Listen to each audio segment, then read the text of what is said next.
Dan kita akan langsung saja bahas bersama dengan pengamat sepak bola Akmal Marhali terkait dengan serba-serbi pertandingan di Piala Dunia 2026.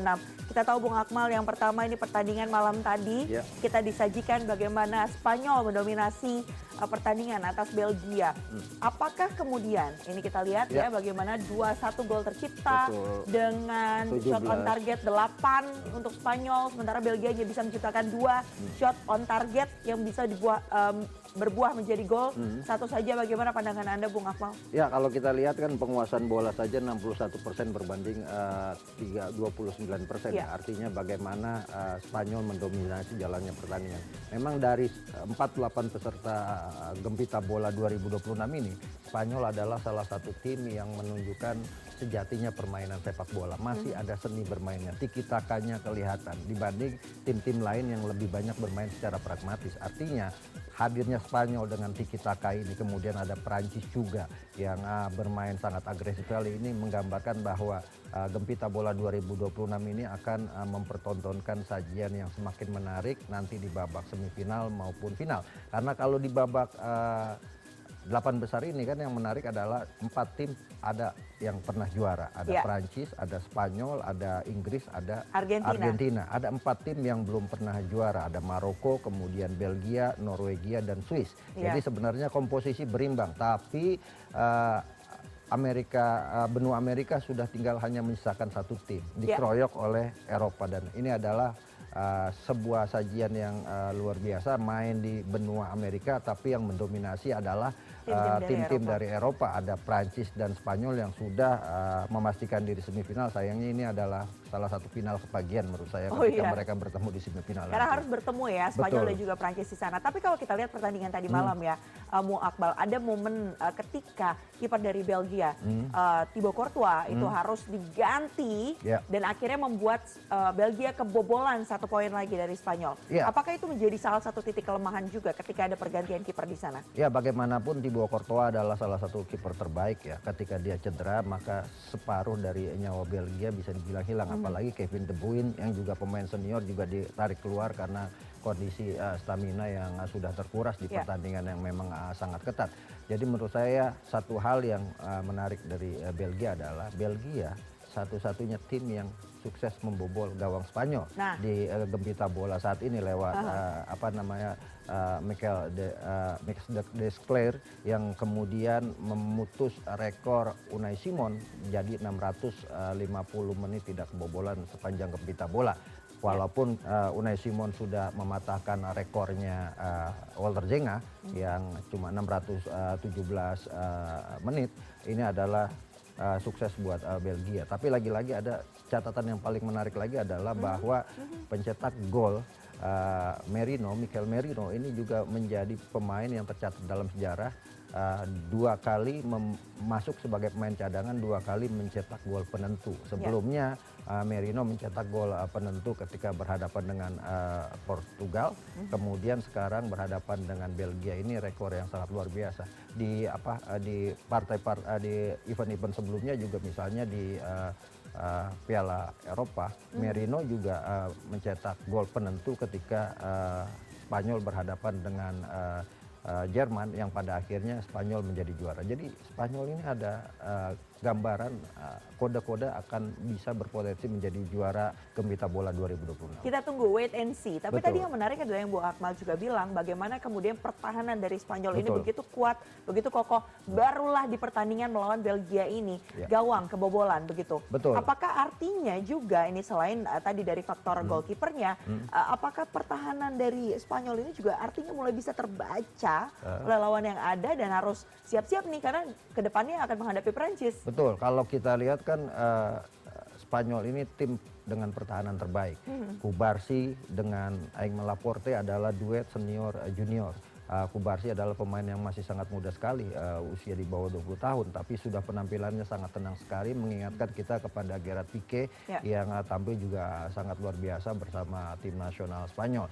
Dan ini menggambarkan bahwa lini belakang Spanyol ini sangat luar biasa, ditambah Cucurella, kemudian Porro yang menjadi bek kanan dan bek kiri yang rajin agresif maju ke depan. Jadi nantinya akan bertemu dengan tim dengan produktivitas tertinggi, Prancis, dengan 16 gol menjadi tim paling banyak mencetak gol. Di sana ada Trisula, Dembele, kemudian Olise dan juga Mbappe yang sudah menyamai rekor dari trio R di Piala Dunia 2002. Rivaldo, Ronaldinho, dan Ronaldo. Artinya ini adalah dua tim dengan permainan yang sangat menarik. Tapi satu hal yang kemudian menjadi sayur dari Lamine Yamal adalah Prancis boleh menjadi tim paling produktif, tapi ingat Prancis sudah 2 kali kita kalahkan di partai semifinal. Pertama di semifinal Nation Cup, yang kedua di semifinal Euro yang kemudian dijuarai oleh Spanyol, dan ini akan menjadi pertandingan yang sangat menarik nanti semifinal.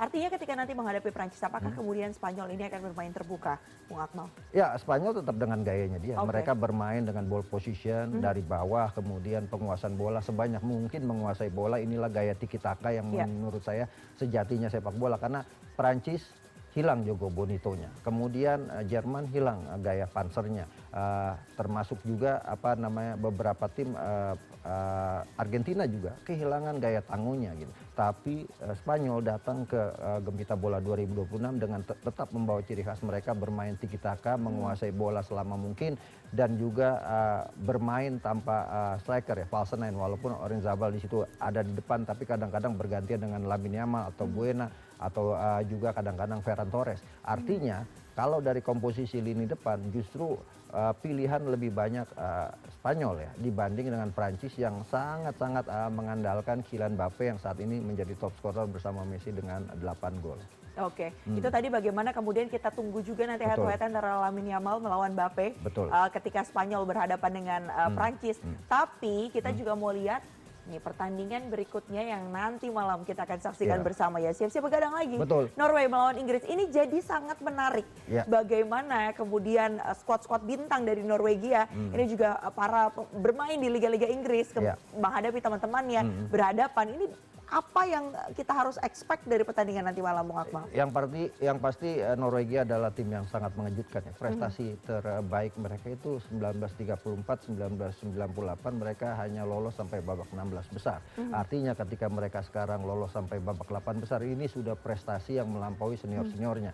Ada 3 pemain yang juga mencetak sejarah di Norwegia ya. Ada Sorloth, ada Tosford, kemudian juga ada Haaland, di mana di tahun 1994 orang tua mereka main di Piala Dunia 1994 tapi gagal di babak penyisihan grup. Artinya mereka bertiga sudah melampaui rekor orang tuanya. Yang berikutnya ini pertandingan antara Haaland melawan Harry Kane. Ya, ini kan pertandingan yang sangat menarik. Dua-duanya adalah masuk dalam daftar top scorer saat ini kan. Erling Haaland berada di posisi kedua dengan 7 gol, sementara Harry Kane juga mencetak 7 gol, dan kalau kita lihat Harry Kane saat ini sudah mencetak total 11 gol sudah mencetak 14 gol sepanjang sejarah Gempita Bola, dan ini sudah melampaui rekor-rekor Just Fontaine, Pele. Dia hanya butuh 2 gol untuk melewati rekornya dari Miroslav Klose yang sudah dilewati oleh Messi dan Mbappe. Jadi ini pertarungan 2 bomber yang sangat matikan di pentas Gempita Bola. Kita tahu Erling Haaland ini top scorer waktu penyisian Eropa dengan 16 gol, dan produktivitasnya sangat luar biasa, termasuk 2 golnya yang membuat Brazil harus menangis. Ya kan, juara dunia 5 kali dipulangkan, bukan mustahil di pertandingan ini justru Erling Haaland juga tetap menjadi pembeda buat permainan dari Norwegia. Saya tuh berpikir kemungkinan ada kejutan. Norwegia bisa mengalahkan Inggris. Kalau dari lihat semangat, motivasi, Inggris punya pengalaman juara 1966. Tapi siklusnya sudah 60 tahun Inggris tidak pernah juara. Norwegia kalau bisa masuk final, setidaknya dia bisa mengikuti jejak ya Kroasia, tim yang tidak diunggulkan tapi masuk final 2018. Dan potensi itu sangat besar karena Norwegia ini hadir dengan tim Golden Generation-nya ya. Ada Odegaard juga di sana. Dan saya pikir ini pertandingan levelnya antara negeri Viking melawan negeri Inggris, yang dimana pemain-pemain Norwegia banyak main di sana, dan saya pikir sudah saling mengenal satu sama lain. Ya, ini nanti jadi satu ajang duel adu tajam juga ya antara kedua tim tentunya. Siapa yang nanti malam mungkin akan lebih tajam serangannya dari Harry Kane maupun Erling Haaland yang kalau kita lihat dua-duanya menjadi penentu timnya masing-masing ya dengan gol-golnya. Tapi kalau kita lihat bagaimana Erling Haaland dengan usianya saat ini 25 tahun masih dalam usia emas, di mana dia masih punya motivasi besar dan permainannya juga tenaganya, fisiknya luar biasa. Kalau dari nilai, dari semangat dan motivasi dan kekuatan, Erling Haaland ada di nomor 1 dibanding Harry Kane. Tapi Harry Kane punya pengalaman dan kematangan ini yang dibutuhkan. Dan dia juga punya tandem Jude Bellingham yang sangat luar biasa juga permainan. Jadi ada Jude Bellingham dan Harry Kane melawan Odegaard bersama dengan Erling Haaland.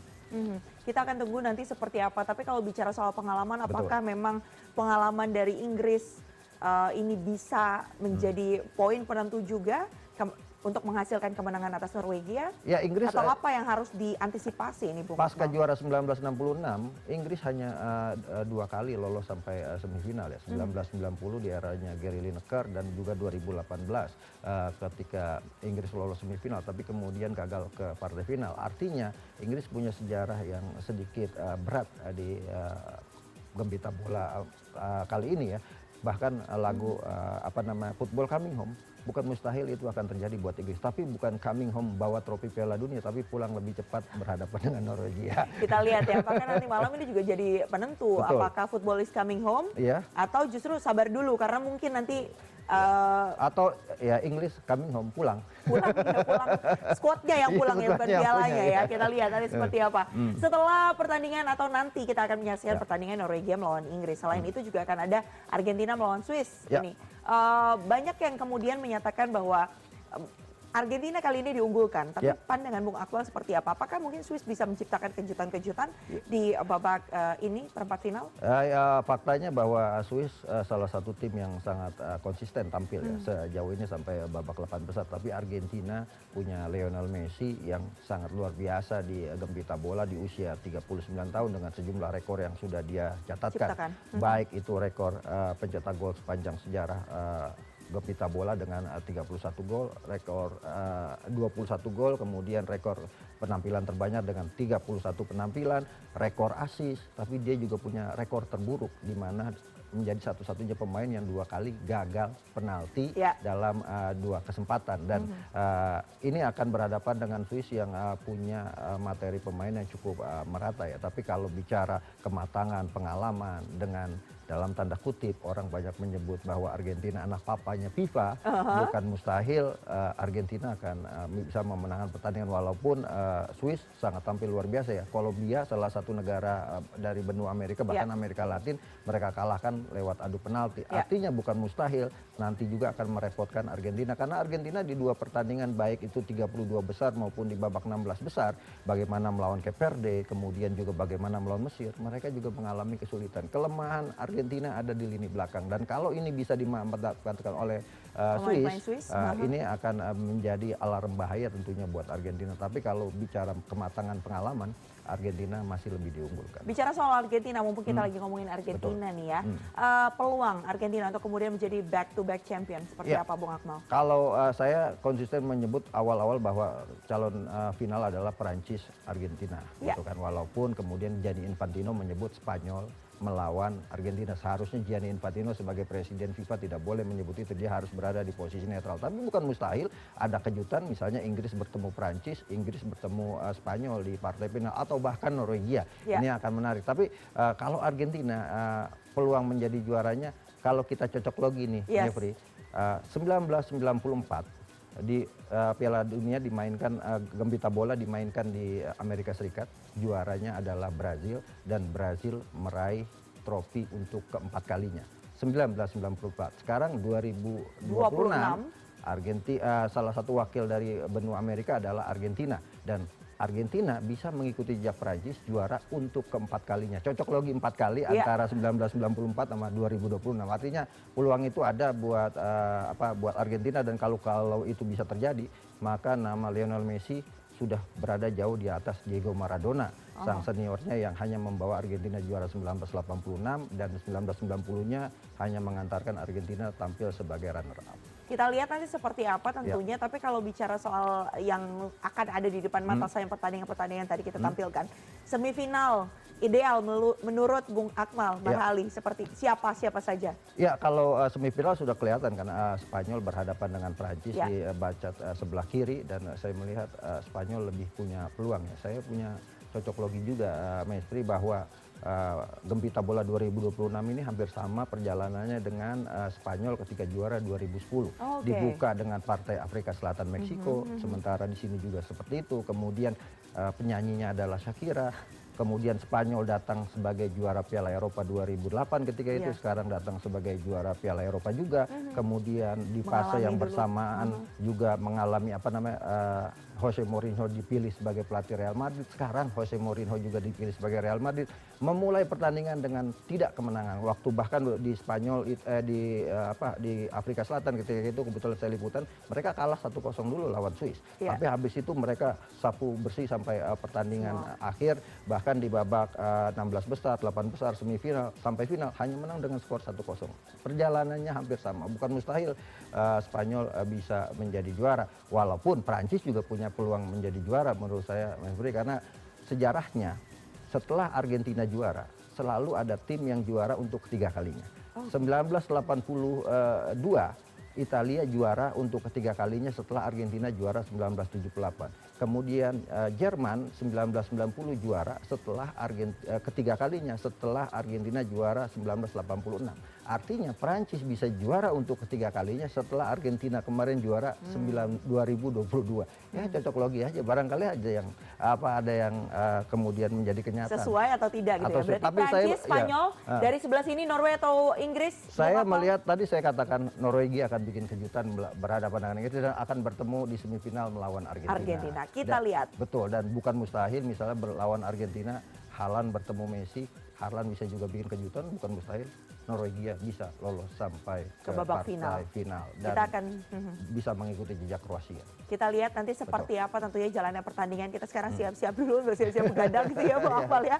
Untuk melihat tentunya banyak kejutan yang kita harapkan bisa tercipta lewat pertandingan dalam rangkaian Piala Dunia 2026. Terima kasih banyak Bung Akmal sudah berkenan untuk berbincang. Nanti kita ngobrol-ngobrol lagi nih setelah pertandingan-pertandingan menarik ini, dan pastikan Anda juga jangan kemana-mana karena Gempita Bola 2026 akan kembali hadir dengan sejumlah informasi menarik lain usai jeda. Tetaplah bersama kami.